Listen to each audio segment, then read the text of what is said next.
Halo, assalamualaikum warahmatullahi wabarakatuh. Kembali berjumpa lagi bersama saya Tulis TV. Kali ini kita kedatangan tamu dari vendor panel PKG. Ada perawatan rutin ya. Langsung saja kita cek apa aja sih yang dilakukan perawatan oleh Pak Slamet. Baik Pak Slamet, silakan dijelasin apa aja rencana hari ini, perawatannya apa aja yang dicek. Silakan perkenalkan dulu. Begini, saat awal kita hanya pengecekan secara visual. Kita cek untuk posisi ACB, posisinya benar atau tidak. Oke, visual cek dulu. Visual cek ya. Visual cek. Baik. Posisi UPT, closing, sama posisi chargernya si breaker. Harus pada posisi. Harus posisi charger. Oke, atau posisi charger ya. Oke. Selanjutnya kita posisi visual MCB. MCB. Kita hanya ngecek untuk apakah ada kekendoran. Betul. Dan sama fungsi dari switch kontak ini, apakah masih dia kadang on off-nya itu masih bagus atau tidak. Oke, baik. Berarti mau memastikan kembali fungsi-fungsi dari kontrol MCB yang ada ya. Ya, betul. Baik, oke. Selanjutnya kalau untuk relay kita hanya fungsi untuk kekendoran aja.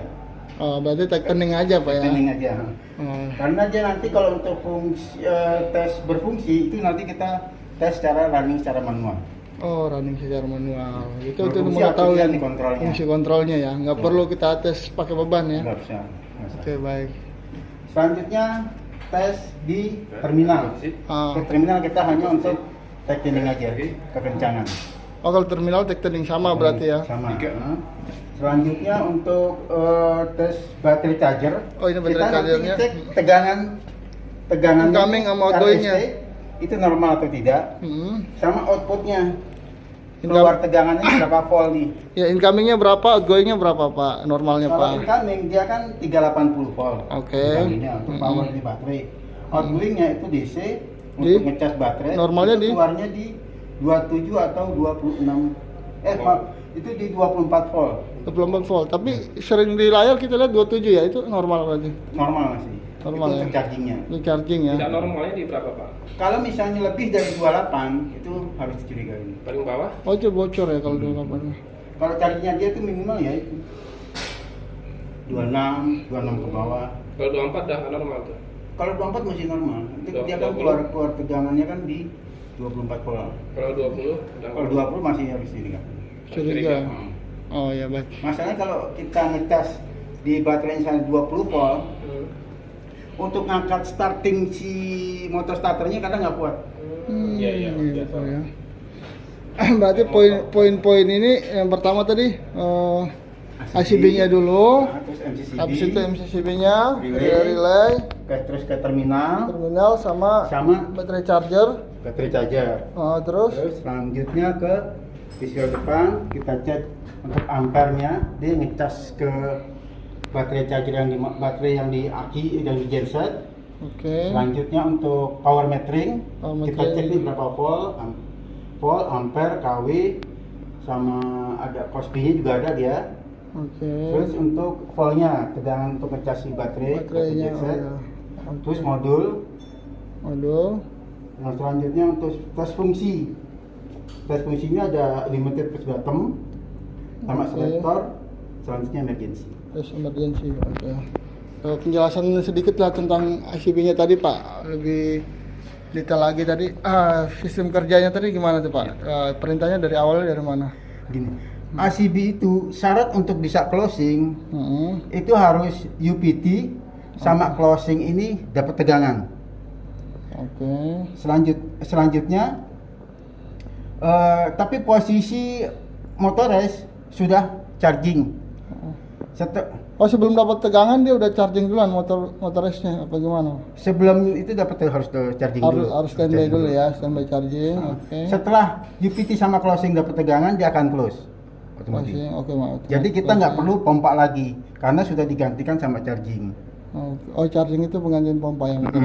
Oke. Selanjutnya kalau untuk opennya cukup UPT-nya aja hilangin tegangannya. Dia akan open. Umpama jelek-jelek kejadian tabrakan lah antara PLN sama genset. Di sini UPT-nya aja kita hilangin ya. Bagaimana? Kita tuh ada proteksi namanya electrical trip-nya STU namanya ya. Electrical trip-nya sistem di ACB. Itu kalau misalnya ada overcurrent terus ada proteksi yang ada tabrakan bagaimana dia akan bekerja aja otomatis dia akan mutus tuh UPT-nya putus ya. Oke, baik. Berarti otaknya di sistem kontrolnya ini. Sistem kontrol dia ya. ETA A2 ini. ETA A2 system. Ada di sini nih. Untuk settingannya yang perlu kita perhatikan apa Pak? Apa udah sesuai? Ini sesuai, ini udah di setting pabrik. Bawaan pabrik ya. Bawaan pabrik ini. Sesuai sama kapasitasnya kita lihat di sini. Di IN ini kan untuk IN itu arus nominalnya dia nih. Nominal. Dia kan trip unitnya kan di 3200 ampere. Kita setting di 1. Jadi maksimalnya itu dia 3200 ampere. IN. Jadi IN itu sama dengan IN dikali 3200 ampere. Berarti kan dia kan 3200 ampere nih. Kalau kita rubah ke 0,8 berarti 0,8 dikali 3200. Itu maks. Terus TR nih apa nih sebelahnya nih? Kalau IR. Ini IR ya.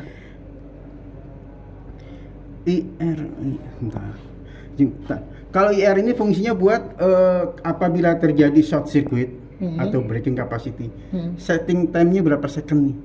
Pengaruhnya di situ. Setting time ini ya. Itu di 4 berarti 4 second ya? Enggak sampai 4. Ini arah panahnya kan ke 4 nih Pak. Selamat sore ya. Iya betul 4. Berarti ini enggak sampai 4 second sih. Setting time sih cepat ya. Cepet banget sih dia. Kalau yang di bawahnya lagi nih IR kali setting, ini maksudnya apa? ISD nih. ISD saya nggak apa-apa. Selanjutnya setelah kita pastikan itu oke, chargingnya keisi, dari sisi charger baterainya oke, apalagi yang harus kita lakukan? Tes fungsi tinggal. Tes fungsi ya.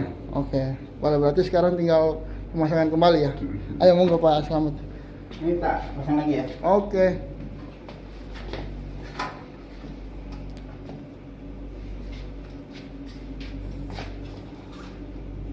Proses pemasangan cover ACB 3200 ampere. Baik Pak Slamet. Kalau tombol reset ini fungsinya untuk apa sih Pak Slamet? Kalau misalnya terjadi trip unit, dia akan nongol Pak, keluar. Oh gitu. Untuk reset. Baik, oke. Sip.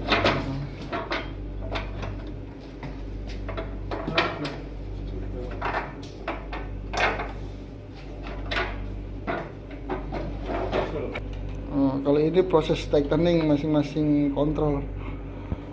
Untuk fungsi kontrol panelnya aja nih.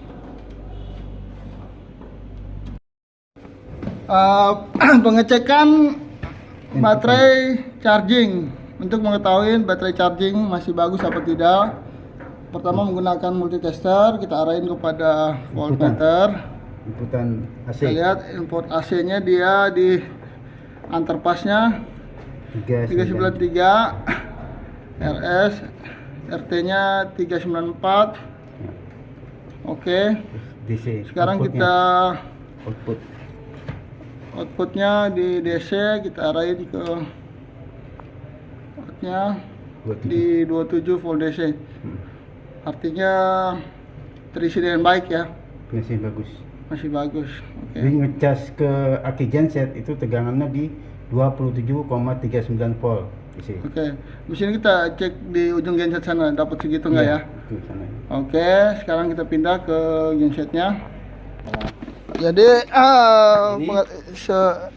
for your information, satu baterai itu 12 volt, jadi di jumper jadi 24 volt dengan masing-masing ampere berapa tadi? 200 ampere, jadi 4 per aki. Ini Pak, tegangan sini ya. 26,9. 26,99 ya, oke. 27 volt. Kalau ke sini ini ke sini berapa tuh? Kalau dari sini ke sini kan sama aja di sini aja sini. Sama Enggak apa-apa. Sama aja 26, Oke. 26,9. Sip. Kalau satu ini jadi 12. Sebenarnya ini bukan akul aki, karena chargingnya Iya, masih nempel. masih nempel betul. Harusnya chargingnya nempel, Iya. ininya juga lepas. Kecuali apa? Iya. Charging matiin. Charger matiin, itunya Nah, juga baru dilepas. Bisa tuh aktual Betul, akinya betul. kita tes. Ini masih aki, Masih nyambung ya.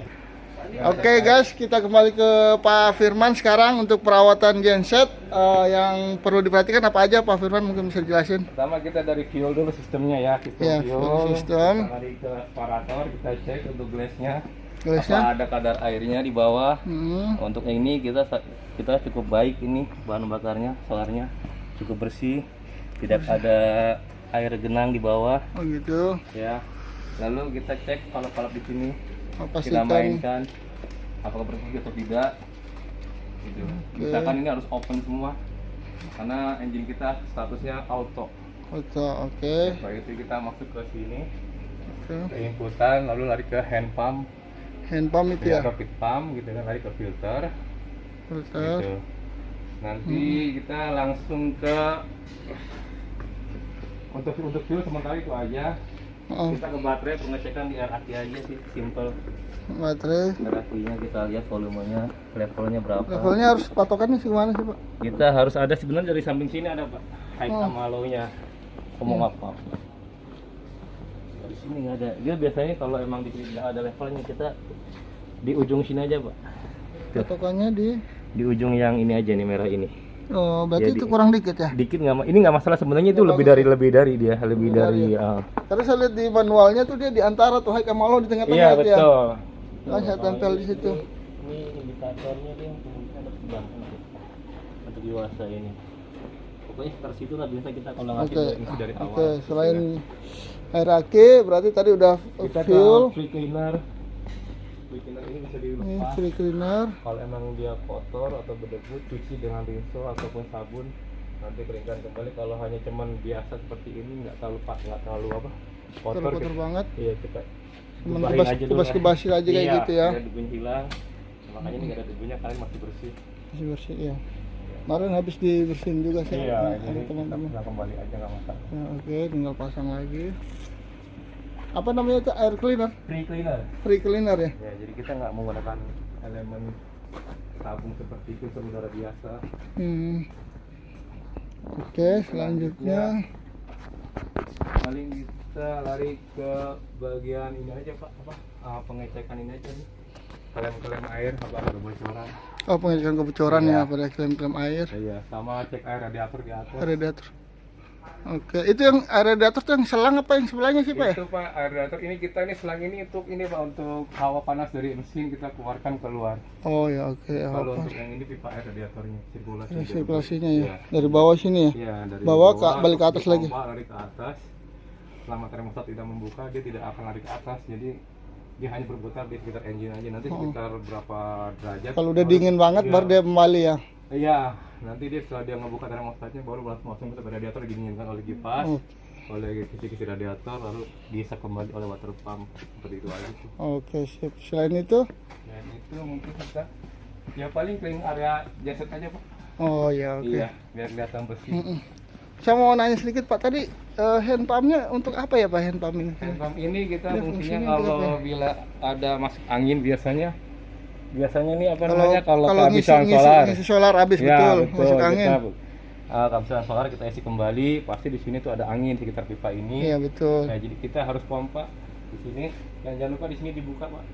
Yang mana tuh Pak? Di kunci 10 ini. Oh itu dibuka sampai Dibuka. benar-benar keluar minyak ya. Keluar minyak, keluar angin juga. Keluar angin, Hampir keluar habis minyak. gitu kan. Pompanya Sampai tekan-tekan ke keluar. bawah gitu ya. Iya, tekan seperti ini. Oh gitu ya. Oh itu namanya hand pump ya untuk membuang angin ya. Maka angin. kalau mesinnya jedek-jedek gitu Iya, ya. masuk angin dia hunting. Hunting ya. Iya. Gitu aja sih. Oke, Terus sip. jangan lupa dengan pengecekan itunya Pak, level oil. Level oil ini saya mau tanya nih Pak. Kita kan nggak pakai heater nih, cuman pakai pompa oil kan. Iya. Apa sebelum warming up kita perlu nyalain dulu pompa biar Biasanya olinya kalau putar oli dulu? itu dia nggak ada heaternya Pak, biasanya di air Pak. JWH, jacket water heater. Jadi Kalau untuk oli sendiri dia hanya priming aja. jadi Untuk sirkulasi aja sirkulasi dia. aja. Iya. Jadi sebelum dia kan 6 jam sekali tuh. Iya Jadi betul. sebelum warming up apa sebaiknya kita hidupin apa biarin aja? Karena ini nggak difasilitasin dengan JWH atau jacket water hot heater, jadi Sebaiknya minimal ya di manual dulu. seminggu 2 kali itu dipanasin. Panasin ya. Iya. Oke. Gitu loh. Karena ini kan kita nggak ada ini JWH-nya ya, jadi kan baterai nggak ada ini. Itu buat apa Pak fungsinya? Itu JWH? untuk menstabilkan suhu panas di dalam blok mesin. Oh gitu. Jadi tetap di angka 40 derajat sekitar 40. Oke. Untuk warming up sendiri atau pemanasan genset sendiri itu patokannya kita lihat suhunya sampai berapa Pak ya ketika kita Itu kita kalau ini kan kita nggak merekomendasi sekitar lama-lama ya tahan nolut ya. ya paling 5 menit ya. 5 atau 10 menit. Maksimal 10 menit. Iya betul. Kadang saya lihat di temperatur tuh 5 menit tuh paling dapat sekitar 50 atau Iya, 45. 55 betul. Itu Segitu. berarti sekitar Itu segitu sih ya? masih normal karena kan kita JWH kami pun sekitar segitu panasnya. Seperti itu. Karena ini nggak ada fasilitas. Ini sama juga nih pompa air. Sama juga, dia kan V engine. Di sana 8, sini 8 silinder. Berarti kalau masuk angin pompa dua-dua ya, Tetap sono pompa, dua-duanya. sini juga Sama pompa. di sini juga dibuang angin kembali. Buang dulu sebelah sana baru ke sini lagi ya. Iya, betul. Itunya dibuka ya. Betul, ini dibuka nanti keluar dari sini. Gitu. Gitu. Oke, sip. Mantap Pak Firman. Itu aja sih. Oke, terima